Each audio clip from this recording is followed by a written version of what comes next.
મુનિજન પંડિતા વેદી ઢોપા બેપા. ગુરુ મહારાજે જે આપણને અગમ અગોચર અવિનાશી આવો અનંત વસ્તુ બતાવી છે. નાભીને તપાસતા, અંતરને તપાસતા નાભીથી ઉપડો અનંત. આપણે આરતીમાં ગાઈએ ને, નાભીથી એક વસ્તુ એવી ઉપડે છે. અંતરને તપાસ કરીએ તો પડે, બાયડેથી વાતો કરીએ તો ન પડે. આ તો અંદર ઉતરવાની વાત છે. બાયડે મળતું નથી ક્યાંય. જો વેળા વિચાર કરીને જો કે આ વસ્તુ ક્યાં પડી છે, જ્યાં ખોવાણું હોય ત્યાં ગોતાય. આપણો વસ્તુ અહીંયા ખોવાડી એટલે આપણે ઘરે જઈને ગોતીએ તો મળે નહીં. જે જગ્યાએ ખોવાડી છે, આ વાત આપણી અંદર ખોવાડી છે. ખોવાવાનું કારણ આપણા કુવિચારો. આપણું સત્ય છે ખોવાનું છે. એનું કારણ શું છે?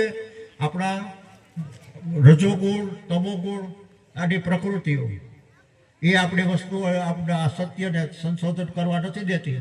એના માટે આ સત્સંગ છે એ મહત્વની બાબત છે. ભજન, સત્સંગ, મનન, ચિંતન, આચરણ, આ વસ્તુ એવી છે જેનાથી તમને સાત્વિકતા મળે, સહનશીલતા, ક્ષમતા, સહિષ્ણુતા, દયા, માનવતા, સંતોષ, આવા સદગુણો મળે. આવા સદગુણો જો આપણામાં હોય ને તો આ વાત આપણા પ્રજા ઉપર પણ એના અસર થાય. આપણે ફલાણાને ઘેર છે ભાઈ, ધ્યાન ન હાલે, ઉમરામાં જાય તો આપણા વિચારો બદલી જાય. આ ઘેરે આપણું ન હાલે. ભાડા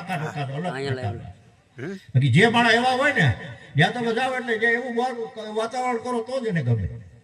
આચાર, વિચાર, વાણી અને વર્તન આ બગાડ્યા બગડે. જેને સમજાડું વાત, જે આપણે શું રામધૂન બોલો, રામધૂન, હરે રામ, એકની એક વાત શું કામ આપણે કર્યા કરીએ છીએ? આવું કરવાથી આપણી સુરતા, એકાગ્રતામાં